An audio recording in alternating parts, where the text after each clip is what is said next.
اس video کے اندر ہم بیان کریں گے کہ زلزلے سے حفاظت کی مسنون دعا کیا ہے۔ جیسا کہ آپ نے دیکھا ہے کل پرسوں ترکی کے اندر اور شام کے اندر اتنا بڑا زلزلہ آیا ہے جس میں بہت زیادہ نقصان ہوا ہے، تو اس سے حفاظت کی دعا جو موجود ہے سنن نسائی کے اندر، اگر ہم یہ دعا پڑھتے رہیں تو انشاءاللہ ہم زلزلے سے محفوظ رہیں گے، اس آفت سے محفوظ رہیں گے۔ سنن نسائی روایت نمبر 5544 ہے۔ مسنون دعا کیا ہے، اس کے الفاظ کیا ہیں جو ہمیں پڑھنے چاہیے۔ اللہم انی اعوذ بعظمتک ان اغتال من تحتی، یہ الفاظ ہیں دعا کے۔ اس دعا کو ہم پڑھتے رہیں تو ہم اس قسم کی آفات سے محفوظ رہیں گے۔ اور میری دعا بھی ہے جتنے لوگ بھی اس شام کے زلزلہ میں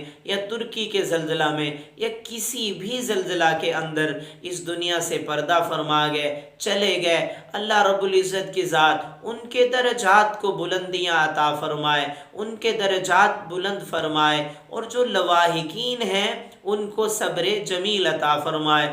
دکھ کی اس گھڑی کے اندر ہم ان کے ساتھ کھڑے ہیں، ہم ان کے لیے دعائیں بھی کر رہے ہیں، آپ سب حضرات بھی دعائیں کیجئے گا، اللہ ان کے درجات بلند فرمائے اور اللہ رب العزت کی ذات لواحقین کو صبر جمیل عطا فرمائے۔